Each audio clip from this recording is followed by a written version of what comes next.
Hello guys, welcome back to Automation Anomaly. So in my last video we had started with MNIST handwritten digit classification. So it was my first tutorial video for the image classification. So in this video we'll continue from last time where we stopped. So let's have a small quick recap what we did last time. For those who haven't seen my last video, please go and watch it. I'll put the link in description below. So without wasting our time, let's get started. So first of all, we imported the required libraries. Then we load the MNIST data, and from MNIST particularly we have chosen the handwritten digit datasets. After that, we check the shape of the data of our XTrain and XTest. So before starting to train any neural network, we require training datasets and testing dataset. So it is equivalent to we are checking our knowledge during exam. So before exam, we train ourselves, and during exam, we are testing ourselves. So that's why while training a neural network, we need two sets of datasets, one for training and one for testing. So that's why I'm having XTrain. So XTrain is nothing but 60,000 images having 28 by 28 pixel, and my YTrain is my labeling for the respected images. So by using assert function, we are checking that our number of images are whether equal to number of labels or not, because right now we have chosen the MNIST dataset, so it is already equally distributed in the dataset. But if when we are making our own classifier, so that we are going to see in, I guess, tutorial number 3 or 4. So in that one we are going to build our own classifier to identify the classes of dogs and cats. So during that time we are downloading the images from the internet, which are raw images, and their image pixel size are not same as our testing and training dataset. So before doing that, we have to make sure that our training dataset and testing dataset both are having equal size. So while training and testing, we don't have any error. So at that time, we don't have to waste our time behind debugging. So it's good to make your code in a smarter way. So that's why we have make flow. So if you are following this flow diagram, then it's very easy for you as a beginner or even as an experienced program. So with this assert function, first of all we check that our number of images are equal to number of our labels or not, for both testing and training. After that, we have checked the shape of the images, whether our shape of the image is equal to 28 by 28 or not. If our pixel size is not equal to whatever we have chosen in our condition, that it will generate an assertion error. Let me just quickly show you. So as you can see, it is generating the assertion error, and it is giving that image size is not equal to 28 by 28. The message is generated by us, so it is very easy for us to debugging if we are having this type of error. After that, we plotted the MNIST handwritten datasets. So for that, we use the matplotlib library, and inside that one we are having 10 classes from starting from 0 to 9, and we have chosen the 5 columns, and in that one we are filling the digits by row wise. After that, we shift to the column. So this explanation I already explained in my last tutorial, so please guys go to there and watch it, so your concept will be clear for this section. After that, here I have created an empty array x class num. So what we want to do is we want to check that our data is evenly distributed among our classes or not. For example, we are having 10 classes starting from 0 to 9. So we want to make sure that number of images are distributed from these classes are how it is distributed. So for that one, we have print out the list, and if we check in the bar plot, then we can see that our data is not evenly distributed, but it is still good. Okay guys, so for today we are going to start with neural networks, and I'm really excited to explain you the concept of neural networks. So let's get started. But before starting the training our neural network, let me give you a quick introduction on neural network. So for example, this is my input image having pixel size of 28 by 28. For example, this is 0. These are my hidden layers. So this is my hidden layer number 1. Let me put it in a box. After that, I am having second hidden layer. I'm not explaining you the exact architecture what we are going to build today, but this is just to explain the concept of neural network. Okay, and here I'm having my image classifier. For example, right now I'm having 3 classes, but in our MNIST dataset we are having total 10 class starting from 0 to 9. But as of simplicity, let me take just 3 classes in this one. So this is my input layer, this is my hidden layer 1, this is my hidden layer 2, and this is my output layer. So in this one,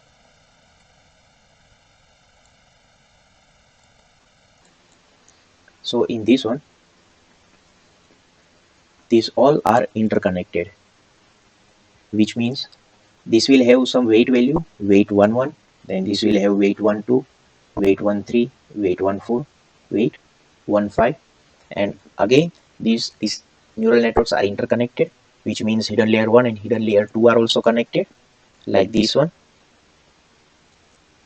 After that, let me change the color for the sake of simplicity. So as you can see, these all are interconnected. After that one, okay, so once we build this architecture, and if we fit our model, which means if we are training our model particularly in this direction, then let me take example of this one. So 28 by 28, if I multiply this one, then I will get 786, I guess. Yeah, so I will get 786. So these are nothing but my pixel values. So what I'm doing is I'm flattening my image. So my image is having 28 pixel rows and 28 pixel columns, which is height and width. I'm going to flatten it and I'm going to make it just 786 rows and just one column. So just to explain you, so I'm going to converting my image from this one to this one, which is having 786 rows and just one column. After that, we are going to feed it into our simple neural network. So once we are feeding it that one, then it will be trained with their own respected weights, and there will be some bias value. So here I have bias for this hidden layer one. Particularly, I have bias for this one also.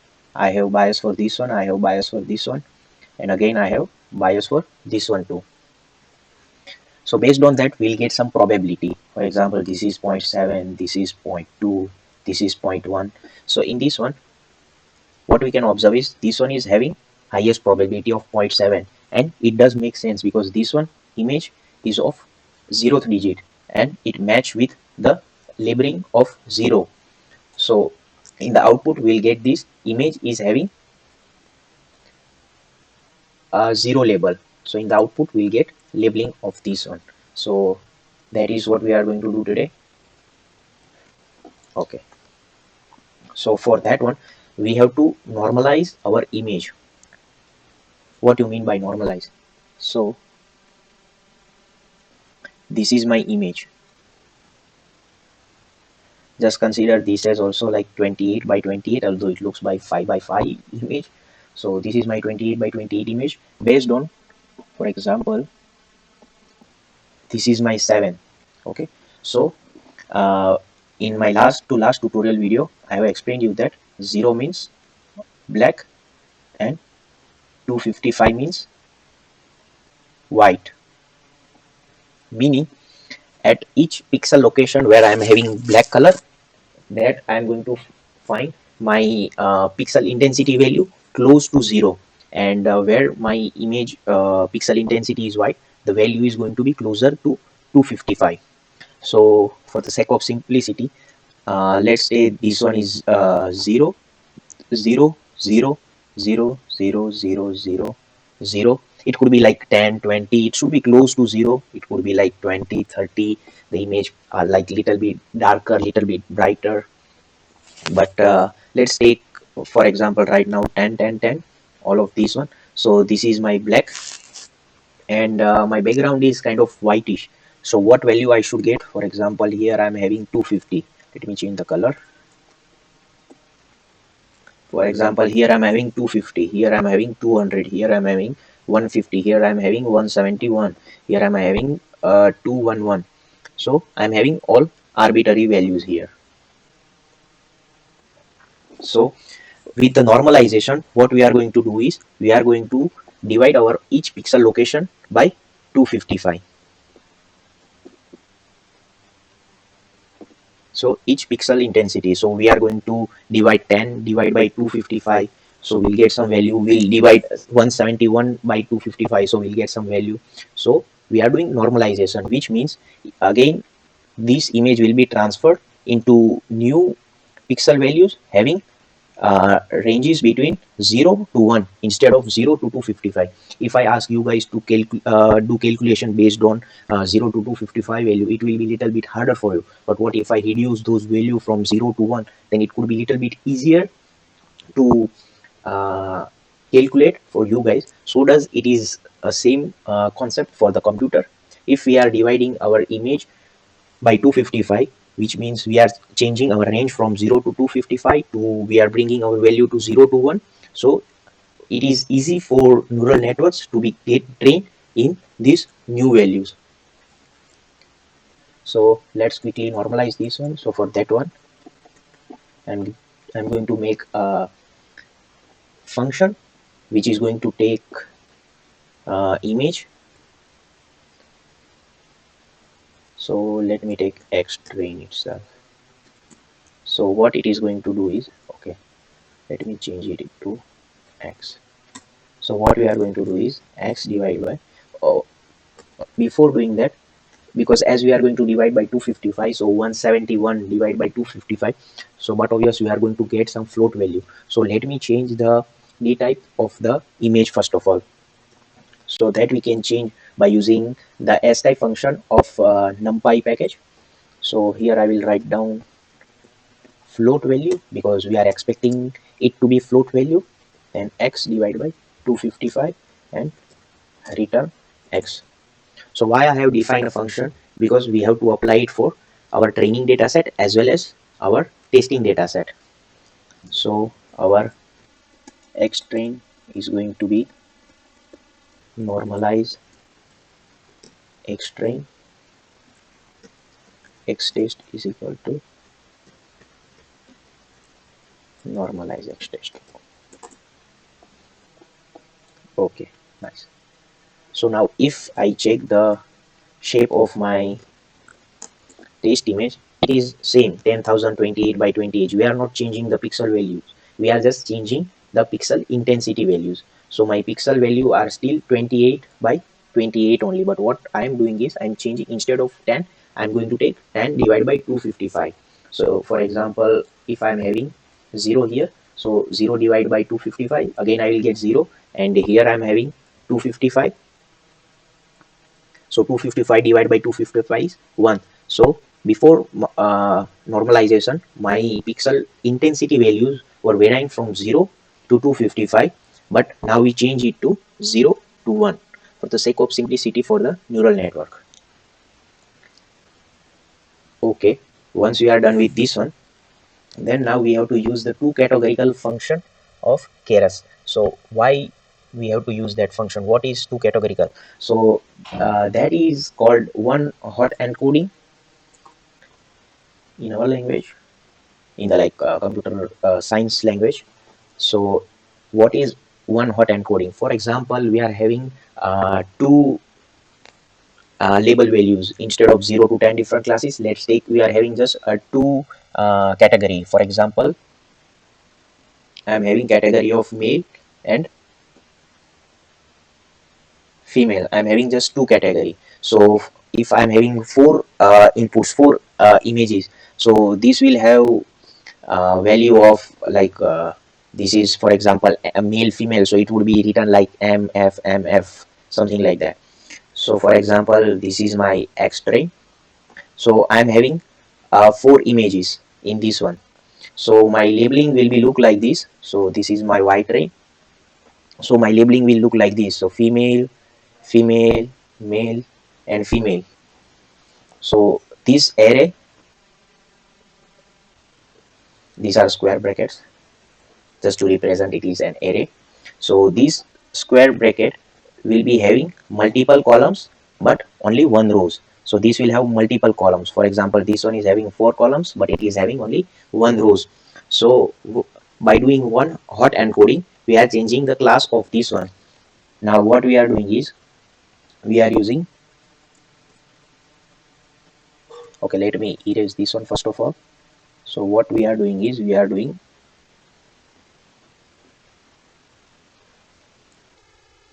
one hot encoding. This sound hot, but it doesn't look hot. But again, it is really cool feature, even though it says it is hot. So what it will do is we will take our same example of male and female. So I have 4 images, and their values were look like female, female, male, and female. So these were our original values of our Y train, the labeling, and by doing the one hot encoding, what we are going to do is we are going to shift this one to its binary values, which means this is for female, this is for male, this is my 4 input images. So our first image is female, so I'll get 1 here, and male I'm having 0 as it is female labeling. Second is also female, so here I will have 1, here I'll have 0. In male, this will male, so this is going to change from 0 and 1, and again I'm having female, again I'm having female, so it will be 1 and 0. So this is my 1 2 3 4. Actually in Python its intent starts from 0 1 2 3, but just for our simplicity let's take it 1 2 3 4. So this is called one hot encoding. So the number of classes equal to number of columns, and number of rows equal to number of input data. So this row will be equal to my input data, and my number of column will be equal to number of classes. Now this is a really very important feature if you are learning the pandas library for your data preparation. Before training any machine learning model, before implementing a machine learning algorithm, we have to make sure that our classes are defined in a one hot encoding. So in that one we use the get dummy function in the pandas, but we will see that one also someday. So okay, let's do that one. So for that we have to import the libraries. So from keras.utils.np_utils import to categorical. Okay, so my y train is equal to, now I can call that function. If I press shift tab in my Jupyter notebook, I will get the help of this function. So what this function takes 2 arguments. So right now we are having a different classes, so we don't need to worry about this floating because it is going to convert into binaries values only 0 1. So first of all we need to take our label data, and we have to define our number of classes. So let us define our number of classes first of all. So for that I will write down number of classes are equal to 10, as we are having 0 to 9, total 10 different classes. So first of all we'll take the y train, and number classes are equal to n classes. Even before doing this one, let me get rid of this one and let's quickly check the shape of y train. So if I do this one, then I'm having 60,000 and nothing, and I can print the y train also. So it is having several columns and just one rows. So the number of columns are equal to 60,000 and I'm having just one row. Now let us see the magic. So I have run this cell, and let's again check the shape of this one. Oh, now I have 10 here. Why? Because this concept, I was having initially one row and I'm having 4 columns. Now it is converted into the number of columns are equal to number of classes, and number of rows are equal to number of input data. So that's why I'm having 60,000 by 10 here.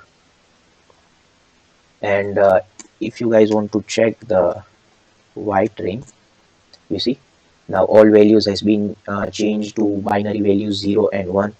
So again, let's take this explanation a little bit further. So let me take Y train of 1. So it is having one value, but as since we are running this one, then we won't be able to see this one. Otherwise we could have seen what's the value for Y train before doing the one hot encoding, but that's okay. But I hope you guys have understand why we need to do the one hot encoding and what's the importance and what is the math behind it. So let's quickly do for the Y test also. So I'll write down Y test number of classes are equal to, okay.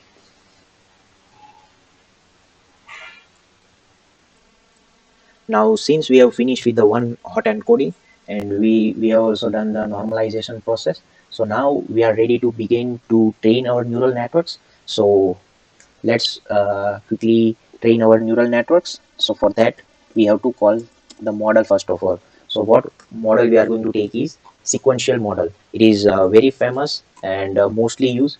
So let's import that one. So from keras.models import sequential. Also we need the layers. As I talked earlier, we are having hidden layers, so we have to define what kind of layers we are going to use. We have different type of layers. So when we are going to cover the convolutional neural network, at that time I will explain you the more layers. But as of now, in to train our today's topic, we are going to take just dense layer, just a single layer. So from keras dot layers import dense, and we need the optimizer also. So from keras dot optimizer, let's import very famous Adam. Oh, it should be optimizers. Yeah. So let us train our neural network by calling sequential. Now we are ready to add our neural networks layers in this one. So first of all, I will adding the dense layer. And before adding this dense layer, we have to flatten our arrays, I mean the input pixels. So as I have talked earlier, sorry, I have deleted that one, but I have explained you guys that we are going to take each pixel intensity. So we are going to flatten our image by changing its shape from 28 by 28 to 1 by 786, sorry, 786 by 1, because I will be having 786 rows and just one column. So we are going to flatten our array. For that one we need one more layer, which is called flatten. So let me call that first layer. And our, so in this one we have to define our input shape. Whatever we are taking the first layer, we have to define our input shape, otherwise it is going to give us error.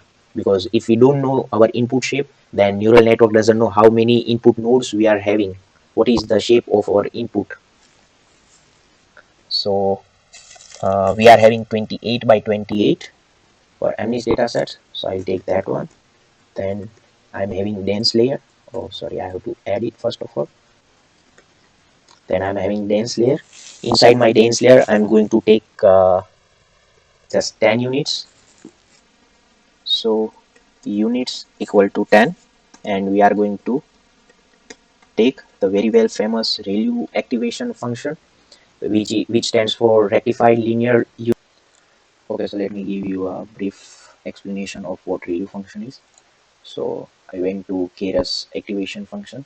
So we have lots of activation function like ReLU, sigmoid, softmax that you can see here. That I'm having ReLU, and I'm having sigmoid, softmax, soft plus, soft sign. Then I have 10H, value function, then I have exponential also somewhere. This is value exponential. So we have lots of function, out of which we are going to take two in consideration. The first one is ReLU function and the second one is the softmax function. So let me just give you a quick explanation of what ReLU is. So ReLU stands for rectified linear unit, and it also can be shown as like this one. So for example, if my so in my x-axis here, sorry, this is my y-axis, I'm having f of x, and in my x-axis I'm having x. So what really do is, if my x value is greater than 0, then my f of x value will be equal to x. But if my value is less than or equal to 0, then my f of x equal to 0. So this is all about ReLU function. So it looks like this. So for example, if my x value is say 2, which is greater than 0, so this is my 0 boundary. If it is greater than 2, then my f of x value will be also equal to 2. If my f of x value is say 3.5, so if my x value is 3.5, then my f of x value will be equal to 3.5 because it is greater than 0. Likewise, if my value is less than 0, say it is -1, then my f of x will be 0. Again, like if it's -2, then these all values will be 0. And if my value is greater than 1, greater than 0, then my value will be equal to x. So this is all about ReLU function. So now in my second dense layer, I will add more units. Let's take 50 this time, and let's take the same activation ReLU function. After that, we'll take our output layer, which is again I'm taking dense layer. So units equal to number of classes. So in our case, we are having 10 different classes because we are having images of 0 digit to 9 digit. So here I will take 10. So why I'm not writing directly 10, because I don't want to confuse you guys, because I'm taking 10 here, 50 here, but the output layer, it should be equal to the shape of my training data set, which is, if we print it here, print y train dot shape. I think I have to run this all over again otherwise. So let me restart and run all, because I shouldn't be getting 6000 by 10 by 10. It should be 60,000 by 10. So these the number of output classes we are having, ranging from 0 to 9. So here I'm having 10 different classes. Yeah, so as we can see, like 60,000 by 10. Yes, it should give us error because we haven't defined our activation function. So for my output layer, I'm going to take the softmax function. So what softmax will do is, okay, so when I run this one, I'm having error. I might have did some mistake. Okay, so this should be add, not model. So let me explain you the quick concept of the structure of this neural network, the architecture. So let me get rid of this one. Let me paste this one.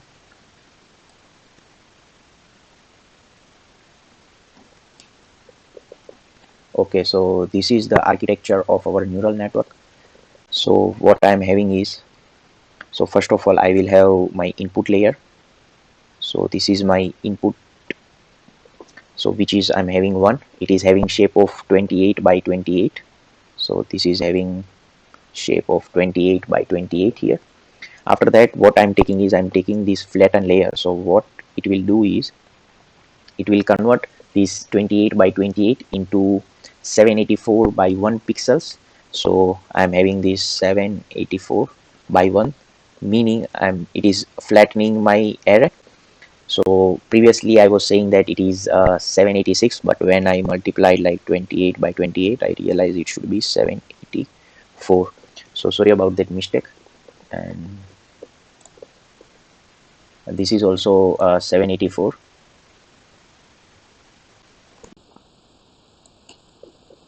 So this is 784. So this is my flattened layer, which is my second layer. After that, this is my first hidden layer. So this hidden layer is of dense and it is having 10 units, so I'm having 10 nodes in this one. After that I'm having a second dense layer, so this is my second dense layer. So inside that one I'm having 50 here, so this is starting from 1 to 10, so here I'm having starting from 1 to 50. And in my output I'm having the softmax function. So this is my output and it one is having softmax function. So output for output I'm having 10 different classes because I'm having 10 different digits ranging from 0 to 9. So uh, first of all what we did is we flattened our array, so which is our pixel values from 28 by 28 to 784 by 1. So this is what we are doing by flattening our image. After that these all are interconnected as we have took the sequential model here.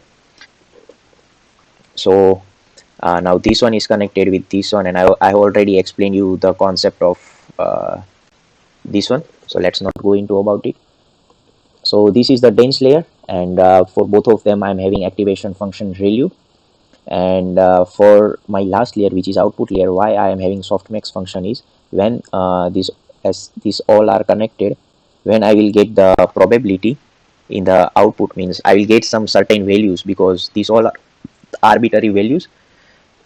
So for example here I will get say 65, then 71.1, and all those type of arbitrary values. So what we want to do is we want to convert these all values into probabilities, so that way we can predict like what is our output. Meaning for example here I will get zero point 0.7 probability, here I will get 0.5, sorry I can't get 0.5 actually, so let's take 0.2, and for this one I'm having 0.1. So when we add up of this all sum I will get 1.0. So the function is having a highest probability will be our output. So for example if my image is 0, then my 0th label output should I get. So this is what softmax do is. So right now I'm giving you just a quick introduction of softmax function. So in later if you want to know more about softmax function, I can make a particular video on softmax. So after adding our model, next step is compiling our model. So with compile function we can compile our model. So in that one we have to specify our optimizer. So here I'm taking the most popular Adam optimizer with the learning rate of 0.001. So what Adam is and what learning rate is in this tutorial video I'm not going to cover, because right now we are focusing on image classification rather than just this concept. But don't worry guys, if you don't know about Adam or learning rate, just put your request in comment section below and I'll make a separate video particularly based on these small topics. After that we have to take the loss function. So for loss I'm taking categorical cross entropy. So if we go to Keras documentation and if we go to the loss, so here I can get lots of loss. So I'm having probabilistic loss, I'm having regression loss. Inside probabilistic, right now we are, as we have took the softmax function, so we are interested in probabilistic losses. Sorry about my stumbling. So we have different classes: categorical cross entropy, sparse categorical cross entropy. So right now we are taking the categorical cross entropy. So let's go with this one. So what it will do is as our classes are 10, for example if I'm having just two class, male and female, then I can take binary cross entropy because I'm having just two classes. And right now I'm having multiple classes, that's why I'm taking categorical cross entropy. And we have to define matrix also. So what metric uh, do is this will you understand in a bit, but let me just explain you quickly that when we compile our model and when we train our model, we want to see the accuracy of our model. So when I'm training my model, so when I fit my model, for example model I fit, so after training our data set, what I want to check is the accuracy and validation loss and all this stuff. So particularly I want to focus in accuracy, so that's why we have to the matrix as accuracy. So if I press shift tab, then I can see that I have lots of varieties of function that I can put in this one, but we are not covering all of them. So let me just copy paste some of this one and I'll explain you. So my x is equal to my x train, y means our labeling, so my labeling is my y train. Right now we are not interested in batch size. Epochs, the number of epochs I can take, let's say 6. So verbosity, let's take it equal to 1 because I wanted to show like how my accuracy is changing. Callbacks, we are not interested right now. I'm going to talk about callbacks in, I guess, tutorial number 4 or 5, when we are going to start with our first own classifier of dogs and cats. So at that time I will explain you the concept of callbacks. So we are not interested in validation data also right now. Okay, so we are interested in validation split.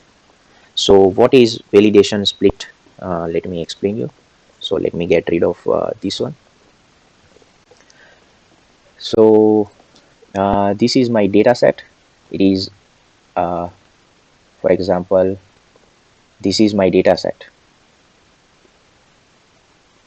So before we splitted our data set in like for MNIST handwritten digit data set, for X train and Y train, I'm having 60,000 of images, and for my training data set, I'm having 10,000 of images and 10,000 label. And right now we are introducing the concept of validation split also.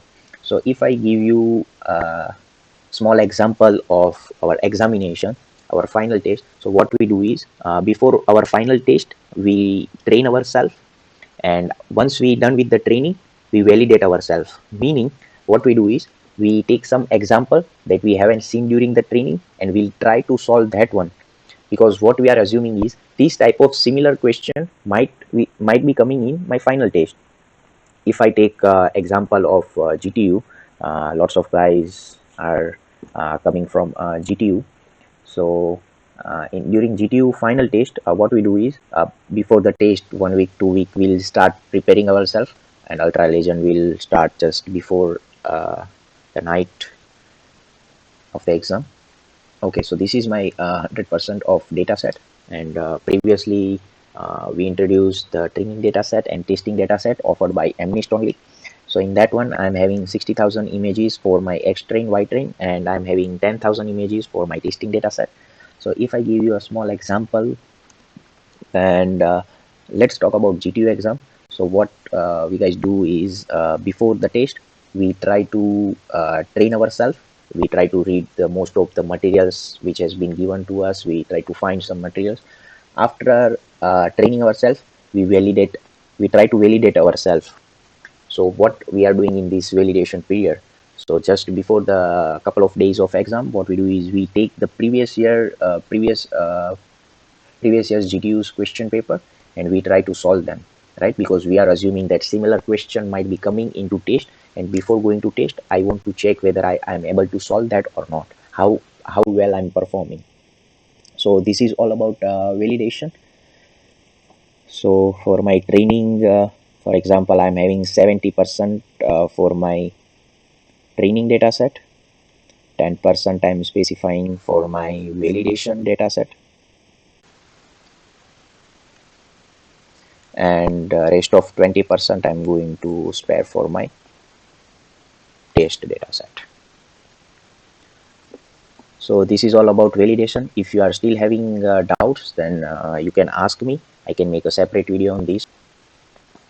So now our model is training.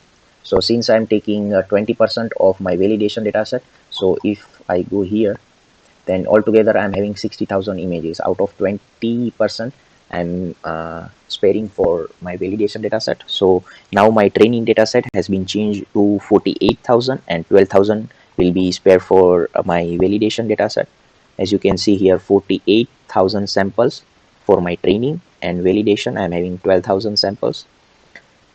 So as we can see here, our loss started from 1.3 and we were able to reduce it to 0.3, and our training accuracy started around 60%, and we reach up to approximately 90%, and same way our validation loss started from 0.65 and we reached to 0.28, and lastly our validation accuracy started a little bit higher from 84% and we were able to achieve 91%. So one more thing, that we can store these values, the number of epochs and the values of my loss and accuracy during my each epoch. So let me run this one more time. So what I will do is, so I've already trained the neural network and again I'm training. That's why my starting accuracy is more. So let me do one more thing. Let me restart and run all. So it will clear out these values and it will start training from scratch. So all this, everything will be gone.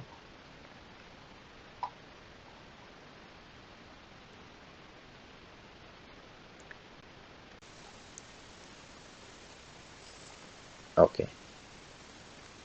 Yes, as expected. It started from around 60% and lost from 1.3.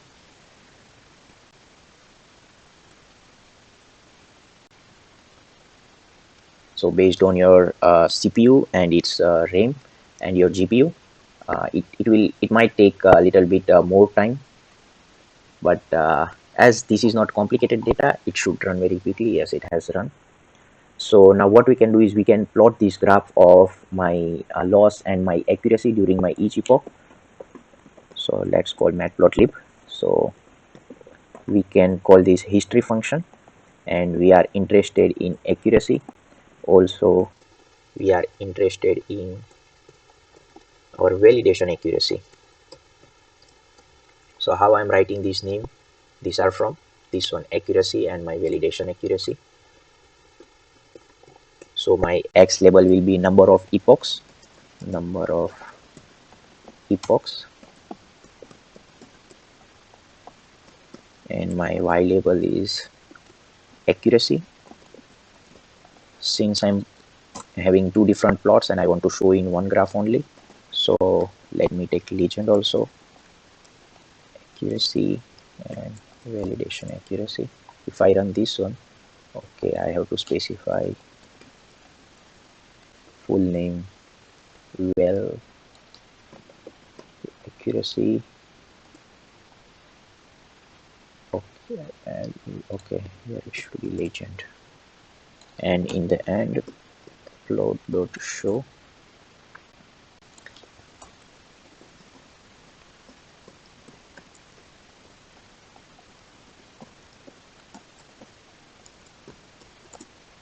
Okay, so as we can see, our training accuracy started around 0.60 and it reached up to approximately 90%, and same wise our validation accuracy started from around 0.82 83 and it reached up to 90%. So same way we can plot our graph for our loss also. So here let me take loss quickly. So this is my loss. Okay, so my training loss started around from 1.4 and it reduced to around zero point 0.3 something, and same wise my validation loss started from 0.7 and it reached up to 0.3. Now we want to see how well it is going to perform in our testing data set. So for that we can call the evaluation function for the model. So let me call a variable score. So let's evaluate our model. So if I press shift tab, I have to give it x value, y value and verbose value. That's it. So it is going to be my x test, y test, and my, let's take verbose equal to 1. So we can see, okay, now it has been trained. So if I print the score, this will give me testing loss and testing accuracy. So as we can see, is our testing loss is around 0.29 and my testing accuracy is around approximately 91%, which is good. So let me print this one in more and clearly understandable version. So I will write down test loss is, this is my test loss, that's why I'm writing 0th in length. And let's copy this one, paste this one, and this is my testing accuracy. Okay, and just to make sure this is in percentage, let's call the round function digits, and let me convert this into string also. Plus percentage, okay, more clearly. So our test accuracy is 91.4%. So this is it, guys. Today we learn how we can how to train a neural network for MNIST handwritten datasets, and we were able to secure the test accuracy of 91%, which is good, and our testing loss was around 0.29. So let's have a quick recap of this one. So first we imported all the required libraries. After that we load the MNIST datasets. Then we check the shape of my training dataset and testing dataset. Then with the help of assert function, we are making sure the number of images are equal to number of labels, and our images are having the specified shape or not. After that we plot our MNIST handwritten digit datasets. After that we check how our data is distributed. So it is very well distributed, so we don't have to do anything about this one. After that we took normalization. So what we did in normalization, before our pixel intensity values were ranging from 0 to 225, so we converted into 0 to 1 values. So when we train our neural network, so it don't have to use more computational power, and it is easy to it is easy for neural network to understand these pixel intensity values also. After that we took the two categorical function, which is one hot encoding. So with this one we converted our data from 60,000 to 60,000 with 10 columns, which is equal to our number of classes. After that we train our neural network. For that this is our architecture. So first of all we flatten our image by taking 28 by 28 equal to 784, and since our model is sequential, everything is interconnected. And after that this is my first hidden layer. So it is having 10 units with activation function of ReLU. After that in my output I'm having 10 units because my number of classes are 10. And again I'm taking softmax function, activation function, because I want to get the probabilistic values rather than just arbitrary values. After that we compile our model with taking Adam optimizer, and for the loss we took categorical cross entropy, since we are having 10 different categories, I mean 10 different classes. And after that we train our model with validation split of 20%. So these are the graph for that one, and in the end we were able to get the 91% of test accuracy, which is really good. I hope you guys have enjoyed my this first tutorial of image classification series. So this was my first tutorial. In my next tutorial I am going to take again same MNIST handwritten digit data set, but what we're gonna do is we're gonna introduce the concept of convolutional neural network. So as we seen here, right now I'm having 91% accuracy. We'll try to increase this accuracy a little bit, and we'll see the architecture and concept of convolutional neural network. So I hope you guys are getting some valuable information from my tutorial. If you guys are getting knowledge, and if you guys are liking my videos, then please give me a big thumbs up, because it really appreciate my efforts. And if you have any query or any suggestions, then you can put it in comment section below. I always welcome all the queries and questions of my students. So see you guys next time. Stay safe, stay home.